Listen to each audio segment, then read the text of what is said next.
नमस्ते मित्रों, मैं राकेश भारद्वाज अपने इस चैनल से आपको प्रणाम करता हूं और आपका हार्दिक स्वागत करता हूं। जन्म कुंडली अध्ययन से संबंधित जिस विषय को लेकर आज मैं उपस्थित हुआ हूं, वो विषय है नक्षत्र। जन्म कुंडली अध्ययन और ज्योतिषीय फल कथन के लिए नक्षत्र एक अत्यंत महत्वपूर्ण विषय है। नक्षत्रों के द्वारा ही राशि का निर्माण होता है। जन्म कुंडली में जिस तरह चंद्र राशि का प्रभाव व्यक्ति के जीवन में रहता है, उसी तरह उस चंद्र राशि का निर्माण जिन जिन नक्षत्रों से होता है, उस नक्षत्र और उस नक्षत्र के स्वामी ग्रह का प्रभाव भी व्यक्ति पर रहता है। और जिस तरह प्रत्येक राशि पर उस राशि के स्वामी ग्रह का प्रभाव रहता है, उसी तरह प्रत्येक नक्षत्र पर उस नक्षत्र के स्वामी ग्रह का प्रभाव रहता है। अब जन्म नक्षत्र को समझने के लिए हमें चंद्रमा को ही देखना होता है, अर्थात जिस प्रकार चंद्रमा किसी भी जन्म कुंडली में, मतलब जन्म कुंडली किसी भी लग्न का हो, चंद्रमा जन्म कुंडली के जिस राशि में बैठे होते हैं वही व्यक्ति का जन्म राशि या चंद्र राशि होता है। उसी प्रकार चंद्रमा जन्म कुंडली के जिस किसी भी नक्षत्र के जिस चरण में बैठे रहते हैं वही व्यक्ति का जन्म नक्षत्र होता है। और जन्म नक्षत्र के चरण को समझने के लिए, अर्थात बच्चे का जन्म नक्षत्र के किस चरण में हुआ है, जन्म कुंडली में हम चंद्रमा के अंश बल अर्थात डिग्री को देखते हैं। अब जन्म कुंडली में ग्रहों पर नक्षत्र के प्रभाव को समझिए। जब हम किसी जन्म कुंडली का अध्ययन कर रहे होते हैं तो कई बार हम यह देखते हैं कि जन्म कुंडली में ग्रह अच्छे भाव में बैठे हैं तथा स्वराशि या मित्र राशि में बैठे हैं। जन्म कुंडली में योग कारक हैं और अंशबल से भी बली हैं। लेकिन अगर वह ग्रह अपने खुद के नक्षत्र में या अपने मित्र ग्रह के नक्षत्र में नहीं बैठे हों, अर्थात अगर वह ग्रह अपने शत्रु ग्रह के नक्षत्र में हो, तो उस ग्रह के प्रभाव में निश्चित ही कुछ ना कुछ कमी आ जाता है और वह ग्रह जन्म कुंडली में अपना उतना प्रभाव नहीं दे पाते हैं जितना कि उस ग्रह को देना चाहिए। और इसके विपरीत जिस प्रकार जन्म कुंडली में कोई भी ग्रह अपने खुद के राशि अर्थात स्वराशि या अपने मित्र ग्रह के राशि में बैठने से बली हो जाते हैं, उसी प्रकार कोई भी ग्रह अपने खुद के नक्षत्र या अपने मित्र ग्रह के नक्षत्र में बैठने से ज़्यादा बलाबल के साथ अपना प्रभाव देते हैं, क्योंकि प्रत्येक नक्षत्र पर उस नक्षत्र के स्वामी ग्रह का पूर्ण प्रभाव रहता है। इसके अलावा वैदिक ज्योतिष में नक्षत्र का उपयोग किसी भी बच्चे के जन्मकाल के समय से जन्म कुंडली में यह जानने के लिए किया जाता है कि बच्चे का जन्म गंडांत अर्थात गंडमूल नक्षत्र में हुआ है या नहीं हुआ है। गंडमूल नक्षत्र की चर्चा हम आगे करेंगे। इसके अलावा वैदिक ज्योतिष में नक्षत्र का उपयोग बच्चे के नामकरण के लिए किया जाता है, अर्थात किसी बालक का जब जन्म होता है तो नामकरण अर्थात उस बच्चे का जब नाम रखा जाता है तो बच्चे का नाम सदैव चंद्र राशि के नक्षत्र अक्षर पर ही रखा जाना चाहिए, क्योंकि प्रत्येक राशि का जो नाम अक्षर होता है वो नक्षत्रों के आधार पर ही राशियों पर बिठाया गया है। उदाहरण से समझिए, मान लीजिए किसी बच्चे का जन्म हुआ है और जन्म कुंडली किसी भी लग्न का है, लेकिन बच्चे के जन्म के समय चंद्रमा मेष राशि में है, तो उस बालक का चंद्र राशि मेष हुआ। तो मेष राशि का जो नाम अक्षर है वो है चू चे चोला ली लू ले लो और औ। अब यहीं पर हमें यह देखना है कि चंद्रमा मेष राशि के किस नक्षत्र में बैठे हैं, क्योंकि एक राशि के निर्माण में जिन 3 नक्षत्र के चरणों का योगदान रहता है, उन नक्षत्रों के चरण के आधार पर ही प्रत्येक राशि का नाम अक्षर बिठाया गया है। जैसे मेष राशि में अश्विनी के चारों चरण का अक्षर चू चे चोला, भरनी के चारों चरण का अक्षर ली लू ले और लो, और कृतिका के एक अर्थात पहले चरण का अक्षर औ।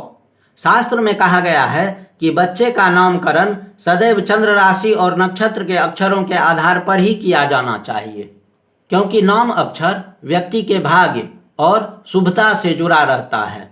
और नाम अक्षर के पीछे का जो सबसे बड़ा रहस्य है उसको समझिए। किसी भी व्यक्ति के जीवन काल में ढैया और साढ़े साती का जो प्रभाव पड़ता है वो उस व्यक्ति के चंद्र राशि के आधार पर पड़ता है। कहने का तात्पर्य यह है कि किसी व्यक्ति के जीवन पर जब जब ढैया या साढ़े साती चलता है तो चंद्र राशि और नक्षत्र के चरणों के अक्षर पर अगर उस व्यक्ति का नाम रखा गया है तो ढैया या साढ़े साती का प्रभाव भी चंद्र राशि के आधार पर ही रहता है। लेकिन अगर चंद्र राशि के आधार पर नाम न रखा गया हो अर्थात नाम राशि कुछ और हो तो शास्त्र में कहा गया है कि नाम राशि पर भी ढैया और साढ़े साती का कुछ न कुछ प्रभाव व्यक्ति के जीवन पर पड़ता है। आइए अब क्रम से नक्षत्रों और उसके स्वामी ग्रहों के बारे में जानते हैं। नक्षत्रों के क्रम में जो सबसे पहला नक्षत्र है वो है अश्विनी और अश्विनी के स्वामी बनते हैं केतु। उसके बाद भरणी जिसके स्वामी बनते हैं शुक्र, कृतिका के स्वामी सूर्य, रोहिणी के स्वामी चंद्रमा, मृगशिरा के स्वामी मंगल, आर्द्रा के स्वामी राहु, पुनर्वसु के स्वामी बृहस्पति, पुष्य के स्वामी शनि, अश्लेषा के स्वामी बुध, मघा के स्वामी केतु, पूर्व फाल्गुनी का स्वामी शुक्र, उत्तर फाल्गुनी का स्वामी सूर्य, हस्त के स्वामी चंद्रमा, चित्रा के स्वामी मंगल, स्वाति के स्वामी राहु, विशाखा के स्वामी बृहस्पति, अनुराधा के स्वामी शनि, ज्येष्ठा के स्वामी बुध, मूल के स्वामी केतु, पूर्वाषाढ़ा के स्वामी शुक्र, उत्तराषाढ़ा के स्वामी सूर्य, श्रवण के स्वामी चंद्रमा, धनिष्ठा के स्वामी मंगल, शतभिषा के स्वामी राहु, पूर्वा भाद्रपद के स्वामी बृहस्पति, उत्तरा भाद्रपद के स्वामी शनि और रेवती के स्वामी बुध। पहले के समय में 28 नक्षत्रों की गणना थी और उस नक्षत्र का नाम अविजित था, लेकिन अब वैदिक ज्योतिष में अविजित नक्षत्र की गणना नहीं की जाती है। प्रत्येक नक्षत्र के 4 चरण होते हैं और एक राशि के निर्माण में 3 नक्षत्रों का योगदान रहता है तथा एक राशि का निर्माण नक्षत्रों के 9 चरणों से होता है। अब 27 नक्षत्रों से 12 राशियों का निर्माण कैसे होता है इसको समझिए। मेष राशि का निर्माण अश्विनी के 4 चरण, भरणी के 4 चरण और कृतिका का शुरुआती 1 चरण से होता है। वृषभ राशि का निर्माण कृतिका के अंतिम 3 चरण, रोहिणी के 4 चरण और मृगशिरा का शुरुआती 2 चरण से होता है। मिथुन राशि का निर्माण मृगशिरा का अंतिम 2 चरण, आर्द्रा का 4 चरण और पुनर्वसु का शुरुआती 3 चरणों से होता है। कर्क राशि का निर्माण पुनर्वसु का अंतिम 1 चरण, पुष्य का 4 चरण और अश्लेषा के 4 चरणों को मिलाकर होता है। यहीं पर आता है गंडांत नक्षत्र अर्थात गंडमूल नक्षत्र, जिसकी चर्चा हम आगे करेंगे। सिंह राशि का निर्माण मघा के 4 चरण, पूर्वा फाल्गुनी के 4 चरण और उत्तरा फाल्गुनी का 1 चरण से होता है। कन्या राशि का निर्माण उत्तरा फाल्गुनी के अंतिम 3 चरण, हस्त के 4 चरण और चित्रा का शुरुआती 2 चरणों से होता है। तुला राशि का निर्माण चित्रा का अंतिम 2 चरण, स्वाति का 4 चरण और विशाखा का शुरुआती 3 चरणों से होता है। वृश्चिक राशि का निर्माण विशाखा का अंतिम 1 चरण, अनुराधा के 4 चरण और ज्येष्ठा के 4 चरणों से होता है।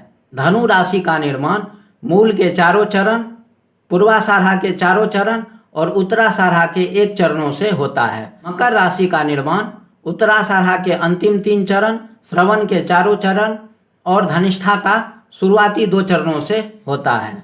कुंभ राशि का निर्माण धनिष्ठा के अंतिम 2 चरण, शतभिषा के 4 चरण और पूर्वा भाद्रपद का शुरुआती 3 चरणों से होता है। और मीन राशि का निर्माण पूर्वा भाद्रपद का अंतिम 1 चरण, उत्तर भाद्रपद और रेवती के 4 चरणों से होता है। अब गंडांत नक्षत्र अर्थात गंडमूल नक्षत्र के बारे में समझिए। अश्विनी, अश्लेषा, मघा, ज्येष्ठा, मूल और रेवती ये 6 नक्षत्र गंडांत नक्षत्र या गंडमूल नक्षत्र कहलाते हैं। और अगर किसी बच्चे का जन्म इन 6 नक्षत्रों में से किसी भी नक्षत्र में होता है तो प्रत्येक नक्षत्रों के आधार पर शास्त्र के अनुसार जातक के ऊपर अशुभ फल बताया गया है। जैसे कि जातक के माता या पिता का अनिष्ट होना, बच्चे के स्वास्थ्य में परेशानी, धन की हानि इत्यादि। लेकिन गंडमूल नक्षत्रों के कुछ चरणों को शास्त्र ने शुभ भी बताया है, अर्थात उन विशेष चरणों में जन्म लेने वाले जातक अद्वितीय प्रतिभा वाला, धन में वृद्धि करने वाला और मान सम्मान प्राप्त करने वाला होता है। गंडमूल नक्षत्र है क्या? संधि लग्न के बारे में आप सुने होंगे। कुछ उसी प्रकार यदि कोई भी एक नक्षत्र पूर्ण रूप से समाप्त हो रहा हो और दूसरे नक्षत्र का उदय हो रहा हो 0 अंश के आसपास, तो दोनों नक्षत्र गंडमूल नक्षत्र कहलाते हैं। कहने का तात्पर्य यह है कि मेष राशि में अश्विनी नक्षत्र प्रथम चरण अर्थात 0 डिग्री से शुरू होता है। उसी प्रकार कर्क राशि में अश्लेषा नक्षत्र के चारों चरण समाप्त हो जाते हैं और सिंह राशि में मघा नक्षत्र प्रथम चरण से शुरू होता है। ठीक उसी प्रकार वृश्चिक राशि में ज्येष्ठा नक्षत्र के चारों चरण समाप्त हो जाते हैं और धनु राशि में मूल नक्षत्र का प्रथम चरण के साथ उदय होता है।